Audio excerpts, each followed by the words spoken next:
Hello everyone.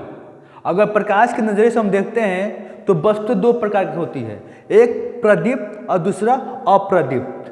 प्रदीप्त को हम दीप्त भी बोलते हैं। देखो, जो वस्तु प्रकाश उत्सर्जित करती है वे प्रदीप्त या दीप्तिमान वस्तु कहलाती है। कहने का मतलब क्या है, जिस वस्तु से खुद प्रकाश निकलता है वह कौन वस्तु कहलाता है, वह दीप्त वस्तु या प्रदीप्त वस्तु कहलाता है। जैसे सूर्य जो है, सूर्य से खुद प्रकाश निकलता है, नहीं निकलता, निकलता है, इसलिए सूर्य क्या हो गया, वह दीप्त वस्तु हो गया।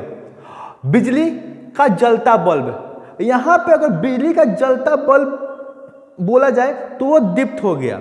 अगर वहीं पर सिर्फ बल्ब बोला जाएगा तो ये दीप्त नहीं कहलाएगा, क्योंकि जल नहीं रहा है। बात में आया। और जलती मोमबत्ती, यहाँ पे जलती मोमबत्ती भी क्या हो गया, दीप्त वस्तु हो गया।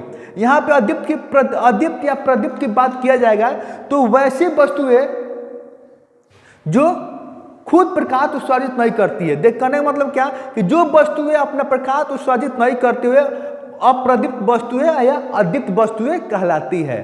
दैट मीन्स व्हाट, कि क्या है टेबल, ये टेबल हो गया, ये खुद प्रकाश निकालती है, नहीं निकालती है। ये जो टेबल हो गया, ये जो दीप्तमान वस्तु हो गया, जो दीप्त वस्तु हो गया, उसकी सहायता से अदीप्त वस्तु को देखा जा सकता है, क्योंकि अदीप्त वस्तु खुद प्रकाश नहीं निकालती है।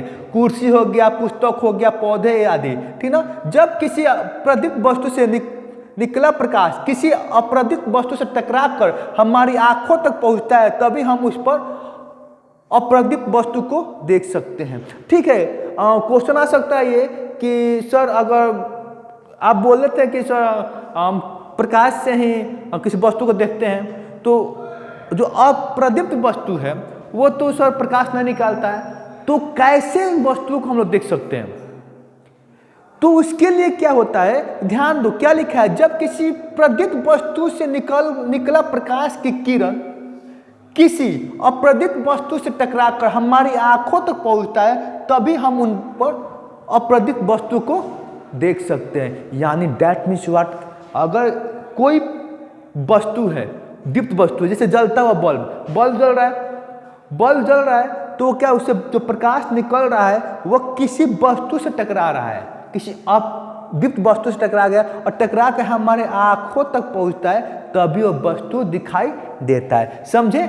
यही हो गया। अगला आ गया प्रकीर्णन। तो प्रकीर्णन को इंग्लिश में कहते हैं स्कैटरिंग।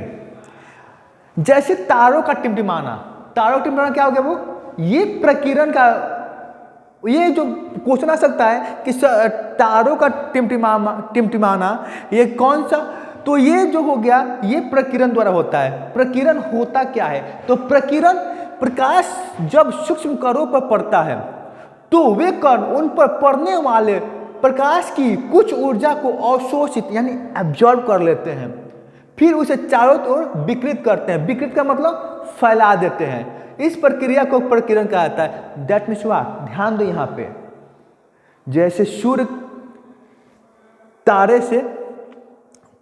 तो दीप्त वस्तु है ना, दीप्त वस्तु कि तारे का खुद प्रकाश उत्सर्जित करता है। बात है समझ में? तारे दीप्त वस्तु है, तो जब तारा से प्रकाश आ रहा है तो हमारे इन्वायरमेंट में बहुत से धूल कण है हमारे इन्वायरमेंट में, तो धूल कण क्या होता है, वह धूल कण प्रकाश को अपने में अवशोषित कर लेते हैं, एब्जॉर्ब कर लेते हैं, और एब्जॉर्ब करने के बाद वो चारों तरफ उस प्रकाश के किरण को फैला देते हैं। तो क्या होता है, इसी प्रक्रिया को क्या कहते हैं, प्रकीर्णन कहते हैं। तो हम एक क्वेश्चन आ सकता है, किस प्रक्रिया द्वारा तारे टिमटिमाते हुए दिखाई देते हैं, तो क्या प्रकीर्णन द्वारा तारे टिमटिमाते हुए दिखाई देते हैं। समझ में आया?